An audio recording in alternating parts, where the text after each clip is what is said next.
고객님께서 거절할 수가 있잖아요. 아, 그쵸. 그럴 때는 어떻게 하시죠? 거절에 대한 건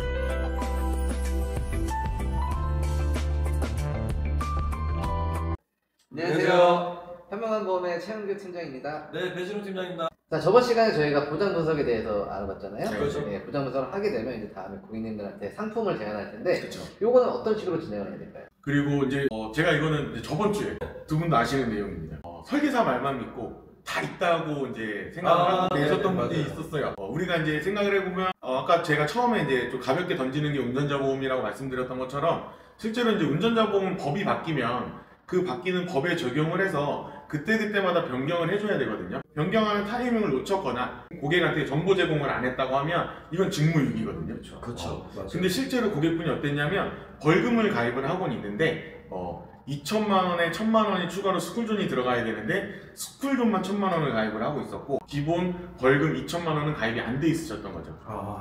근데 원래는 3천만 원인데 1,000만 원만 들어가 있거든요. 그렇죠. 근데 설계사분은 다 있다라고만 얘기를 해서 고객은 믿고 계셨거든요. 근데 제가 이제 그걸 또 찾아드린 경우가 있었습니다. 지난번 상담을 통해서 보장 분석을 정확하게 했다면 그쵸. 이 내용을 가지고 정확히 비교를 통해서 고객들한테도 잘 인지시켜 줄 텐데 맞아요. 그러니까 어쨌든 간에 저희도 끊임없이 노력하고 공부를 해야 되는 그런 입장이긴 하죠. 맞습니다. 설계사의 일이 처음에는 되게 쉽다라고 생각을 하고 접근을 할 수 있지만 지속적인 공부를 해야 되고요. 또 의료기술이 발달함에 따라서 보험도 계속 지속적으로 변화가 되고 있거든요. 자, 실제로 우리가 암보험도 굉장히 많이 변화가 되고 있잖아요.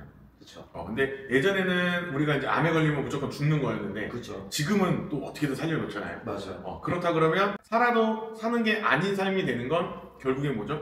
치료비가 없기 때문이죠. 그렇죠. 그래서 그런 것들도 집중적으로 공부를 해야만 실제로 의료기술이 어떻게 되고 있고 치료기간은 얼마 정도 되는지 그리고 치료 비용은 얼마 정도가 소비가 되고 있는지 그런 것들을 직접적으로 알고 있다고 하면 고객한테 조금 더 객관적인 제안을 할 수 있을 것 같아요. 그런 얘기가 나와서 말씀드리는 건데, 암 진단비가 상대적으로 비싸잖아요. 그렇죠. 대신에 이제 요즘에 또 치료비가 더 많이 들어간다고 얘기를 들었는데, 그렇다면 진단비가 비싸니까 치료비로 이렇게 대체적으로 보험료를 절감할 수 있는 방법도 있겠네요. 진단비가 무조건적으로 비싸기 때문에 가입을 하면 안 된다 아니면 무조건 축소를 해야 된다 이런 건 아니고요. 진단비는 기본적으로 우리가 이제 암에 걸렸을 때 일상생활에 복귀하기 전까지에 필요한 생활자금으로 활용을 할 수 있는데 이게 예전에는 우리가 이제 한전특례라는 제도가 있어서 암 치료비가 그렇게 크게 들지 않았지만 지금은 이제 고액 치료들이 나오기 시작을 했죠. 그래서 예를 들면 중입자 치료라든지 양성자 치료라든지 표적항암 치료라든지 이런 것들이 나오면서 암 진단비는 진단비대로 당연히 준비를 해야 되고요. 그거에 맞춰서 치료비들을 좀 이제 준비를 해야 되는 시기죠. 그렇기 때문에 무작정 옛날에는 무조건 진단비를 늘려야만 가능하다고 했는데 지금은 진단비는 나한테 맞는 생활비 정도로만 준비를 하시고요. 그리고 암 주요 치료비라든지 항암 치료, 항암 방사선 약물 치료 이런 거나 아니면 표적항암 치료 이런 것들을 집중적으로 준비를 하시는 게 훨씬 더 도움 많이 되실 것 같아요. 그렇다면 혹시 부장님은 고객님한테 이제 상품 제안을 하러 가실 때 네네. 어떻게 좀 하시는 편이세요? 뭐 그냥 종이 제안서를 가지고 하시는 어떤 방법을 하시는지? 일단은 저는 개인적으로 생각을 하는 게 영업을 하면서 딱 느꼈던 건 뭐냐면 시각화하는 게 제일 중요합니다. 숫자 들어가는 거는 웬만해서 좀 피하는 입장이에요. 왜냐면 숫자가 보험료가 들어가는 순간 고객은 그 보험료에만 딱 꽂혀 있거든요.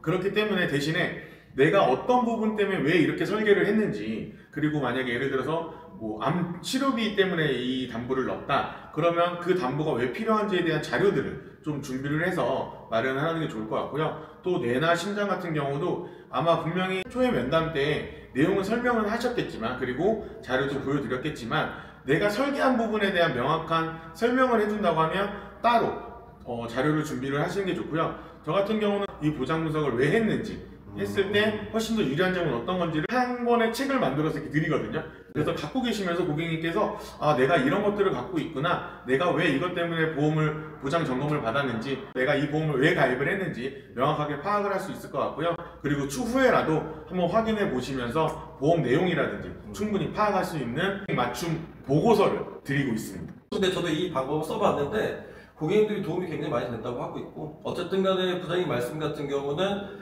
내가 이거를 제안을 함으로써 어떤 상품을 제안하든 간에 왜라는 단어가 일단 들어간다는 게 가장 중요한 것 같습니다.